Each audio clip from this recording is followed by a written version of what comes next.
বলতেছি মাযহাবী আলেম আহলে হাদিসদের লা মাযহাবী বলে কেন। এখন লা মাযহাবী বলে কেন, এটা তাদের মিথ্যা দাবি। আসলে তারা বোঝেই না যে আমরা মাযহাবকে অস্বীকার করি না। আহলে হাদিসরা কখনোই মাযহাবের বিদ্বেষী নয়। আহলে হাদিসরা মাযহাবকে সম্মান করে। মাযহাব মানে আমি আগে বললাম, প্রথম প্রশ্নেই বলেছি, মাযহাব মানে এক একটা মুজতাহিদের এক একটা ইজতিহাদ, গবেষণা।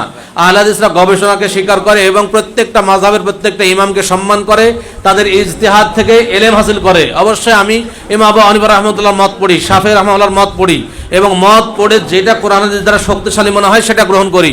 অতএব প্রকৃতভাবে আহলে হাদিসরাই মাযহাবের প্রকৃত অনুসরণ করে। তাদের সাথে আমাদের মৌলিক পার্থক্য, বর্তমান যারা প্রচলিত মাযহাবের অনুসরণ করছে তাদের সাথে আমাদের মৌলিক পার্থক্য হলো যে আহলে হাদিসরা মাযহাবকে যাচাই করে হাদিসের মানদণ্ডে, অর্থাৎ মাযহাবের ওই মাসালাকে মানে যেই মাসালা হাদিসের সাথে মেলে। আর মাযহাবেরা হাদিসকে যাচাই করে মাযহাবের মানদণ্ডে, অর্থাৎ ওই হাদিসকে মানে যে হাদিস মাযহাবের মাসালার সাথে মেলে। এই জন্য এই জায়গায় আমাদের কাছে পার্থক্য।